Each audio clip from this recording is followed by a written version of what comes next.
You're listening to It Came From the Radio. You know this is Dr. Feldy, aka Jennifer Lee Spellman, aka L Man. But enough about me. We're here with Matt Drago. He's an actor, he's a producer. Dragon Hunter Productions, or maybe Dragon Hunter Productions, but I'm just being silly. Now he's a SAG-AFTRA and Actors Equity actor. He starred in film and television projects, a whole list of them.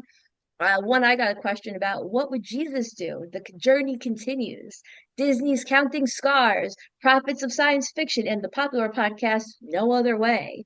He just completed, this one we're going to talk about a little bit more than the others, maybe. We'll see. Who knows where I go? You know, if you listen, we don't know where we're going to go. I say I'm going to do something, and then maybe we don't. So he just completed the production in a lead role on the feature film Somewhere in Montana, starring Graham McTavish, and it just released yesterday, January 10th, one of my favorite days of the year.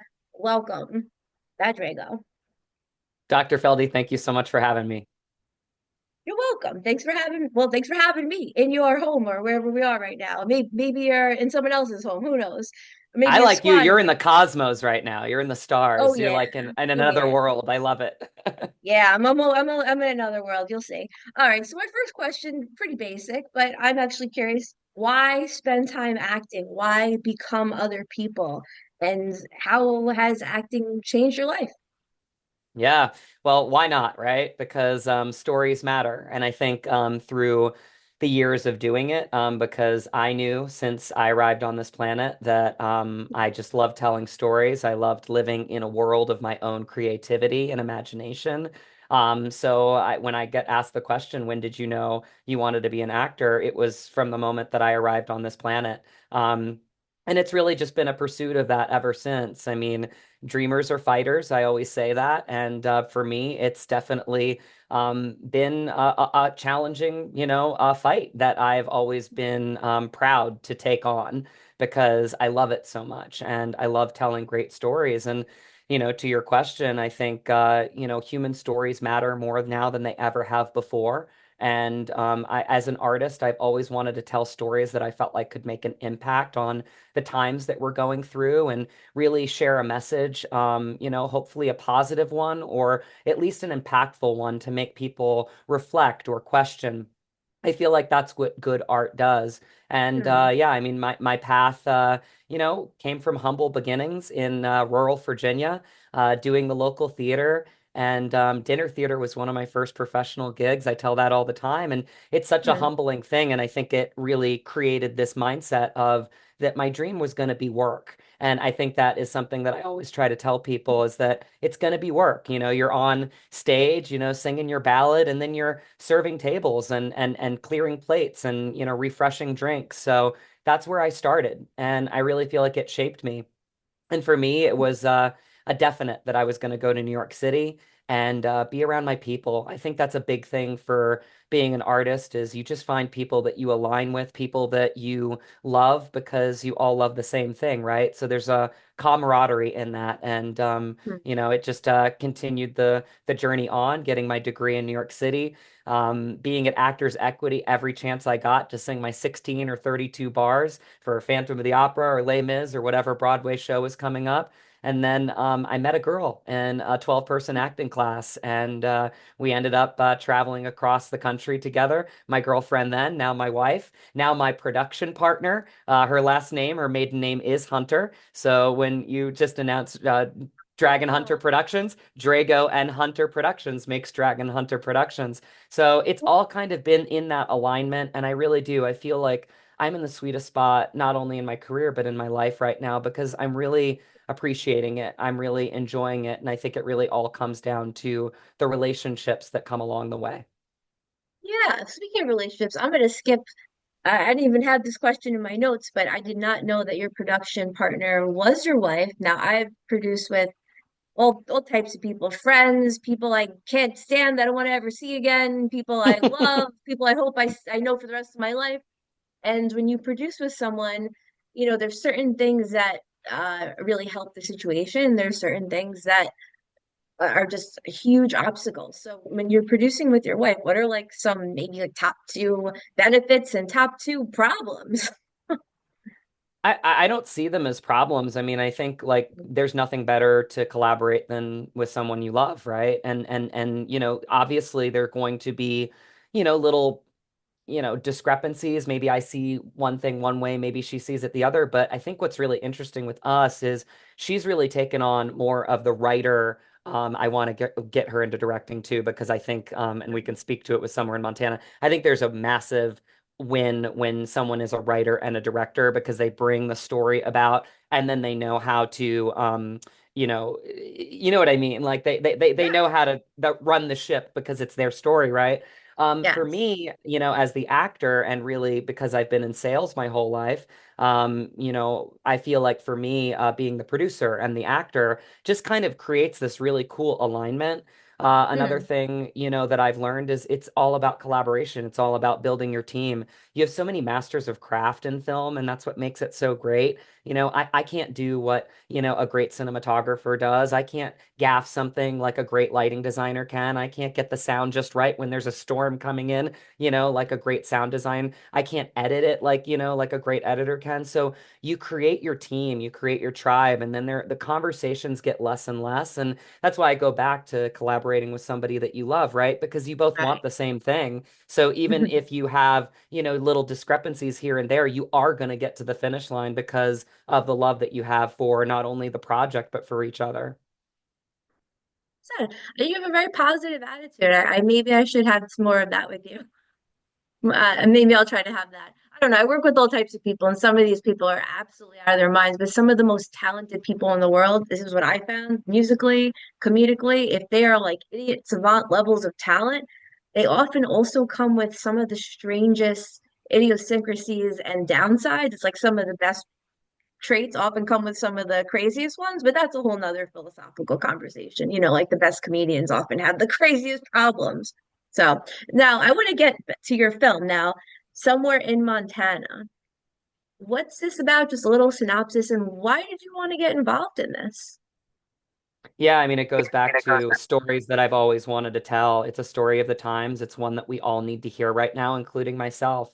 Hmm. It's a story that Brandon Smith wrote so eloquently, because it's a story of two different people from two different worlds that are thrust together in an impossible situation, and they have to work their way out of it, right? And so I play the West Coast director, Fabian Verdugo. Graham McTavish, my friend. Now I can call him my mate. He calls me mate, which is a sign of Scottish camaraderie.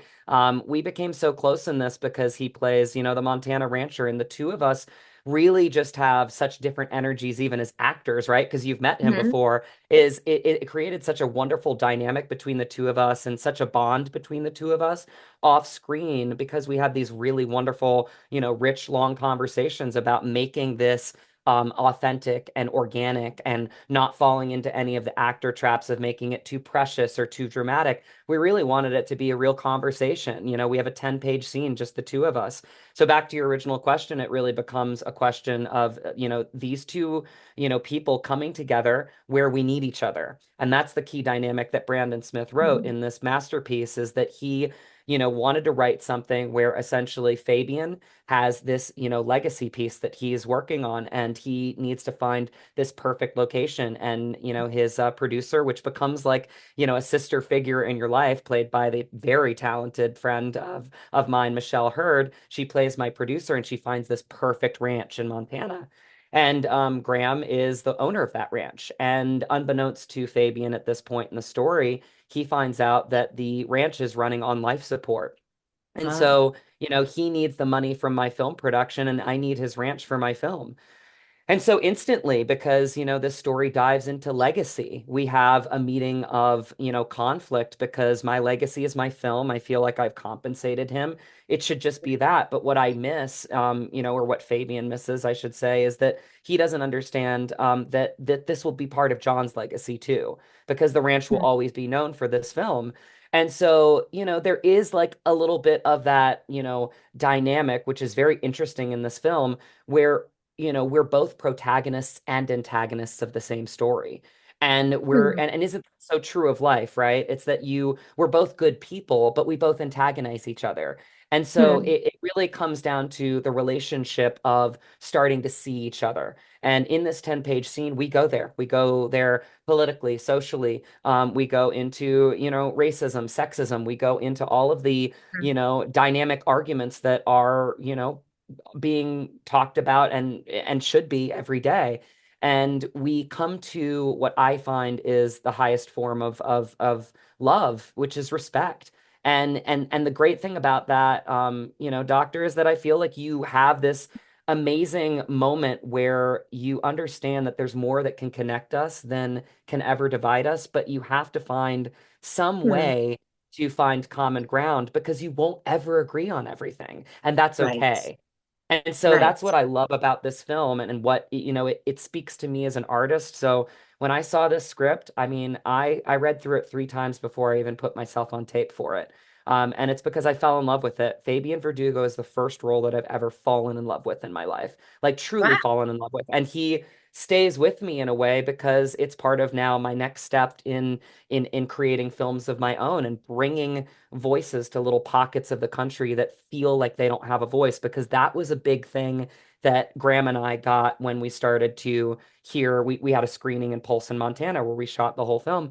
So many people said the exact same thing. They said it was so powerful to see a story being told about their little corner of the world. So I think that, that's something that resonated with me, and that's what I want to do within my production company, is take film productions to little pockets of the country that feel like they don't have a voice. Because when you see it in art, when you see two people have a meaningful conversation, I think it can resonate more with people than it should, frankly, with social media and frankly the news, because there's so many spins with that, right? And if you can tell an Hmm. honest,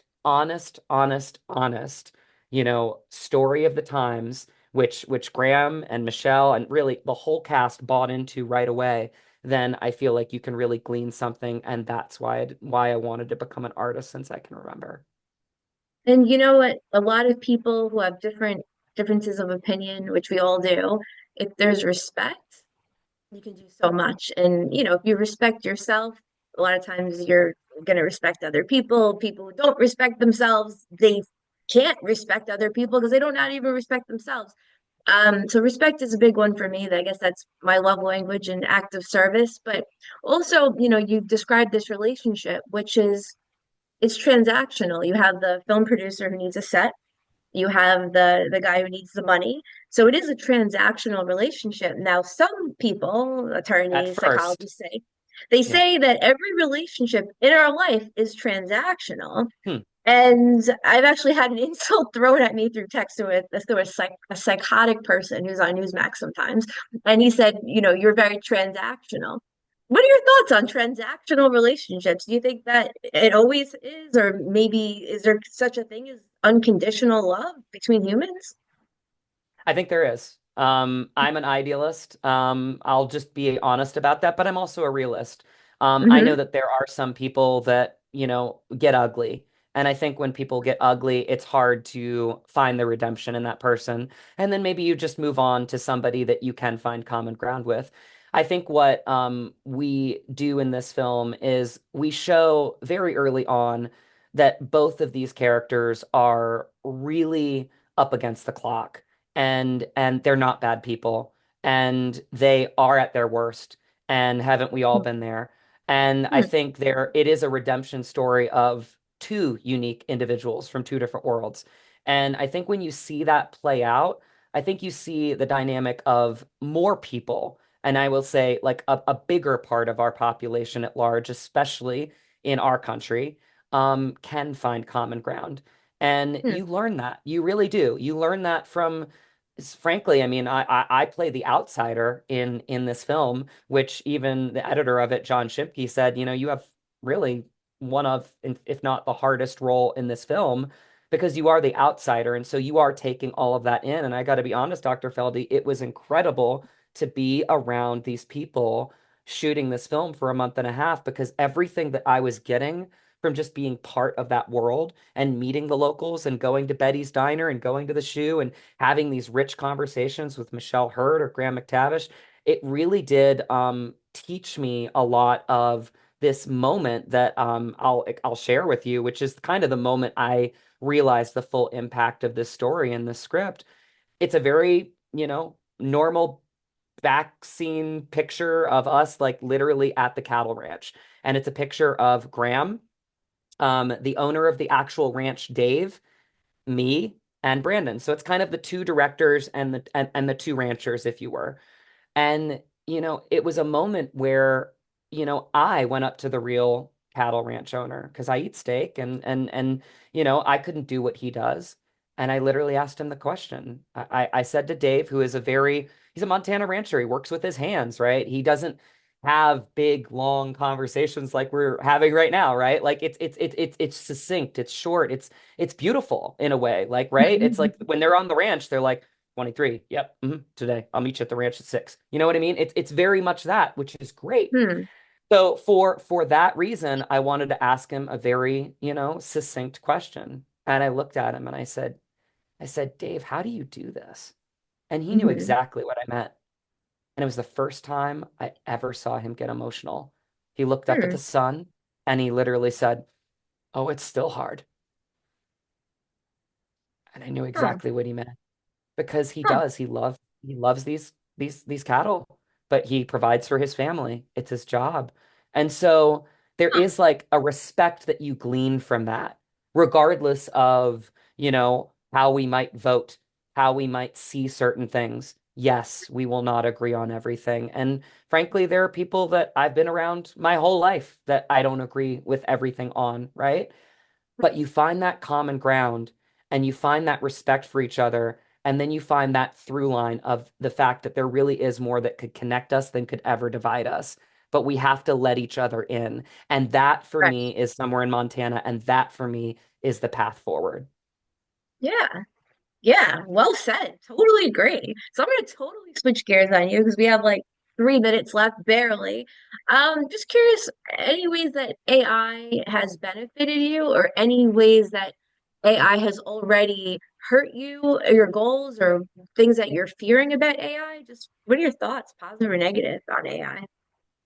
Um, it's mostly negative. And I think it's coming from a reality perspective. I think that, human stories matter. And I never thought I'd have to say it like that, but Ah. uniquely only humans can tell human stories. If we give up art to a machine, we will lose so much in society because we need to see real people have real emotions. Like we can't Hmm. fake that. We can't alter that. Art has existed for literally since the beginning of time, starting back with the Egyptians and even before, right? Um, Hmm. Hieroglyphics and stuff, right? So we have to make sure that we keep art sacred and we need to make sure that it's told by humans. And it is the most complex time in our lifetime and in the world, in my opinion. And so I Hmm. think in order to do that, we really have to, hold close to our morals. And, I got on a lot of the Zoom calls with SAG-AFTRA, had some really wonderful conversations with Michelle Hurd, who is on the front lines of this. And I can't say enough of great things about her. Her and her husband, Garrett Dillahunt, they are lovers and fighters of actors. And I have just so much profound respect for them because it is challenging and it's not going anywhere. But I Hmm. think the way I look at it is we just really need to be the actor that won't get into the booth, that won't take our likeness taken away from us, that won't get our voices taken away from us. Because here's the thing, Dr. Feldy, I love acting. I love getting on set and having the conversations over a good glass of bourbon with my friend Graham and having those, because that's part of acting for me. It's building the backstory. It's all the things that I do within my, method acting, whether I'm losing 25 pounds for the role or figuring out how to create that backstory. And by the way, method is not a bad thing. It's not, a lot of the things that people glean from it. You can, if you're coming to set and you're a character that's an asshole and you're being an asshole, like that's just, that's just some, oh, I'm not supposed to say that, am I? But okay, all right. But you know what I mean? You know what I mean by that? Like you Yeah. have to you have to like find ways that good method works for you. And Hmm. and so like that's why I go back to saying like actors love to act because we love that conversation. We love the ability to give each other space, right? To tell a good story together. And when you have great storytellers, I mean, th that's the best part of it, right? It's like when I finally get to the point where I'm shooting a 10-page scene with Graham, I don't even know what's going to happen at that point because we've both done so much work that all there's left to do is say the words. And I think that's where good art comes from, is from the heart. And I will keep saying this, but machines don't have heart. Like Right. AI doesn't have a heart. And so you feel the heartbeat of the artist through art, but that can only be done when it's made exclusively by humans. Right. And to me, I guess the people I want to watch are people that I want to see them. So sometimes there's so many actors, it just like they're playing a role. I don't know their personality. I like to see a real person. So in a way, so a lot of times watching a movie or something is boring because I want to see real, which is I guess what you're getting in this interview. So on that note, we're already a minute over time. Please tell our listeners where to find you, websites, anything you want to say. Final thoughts.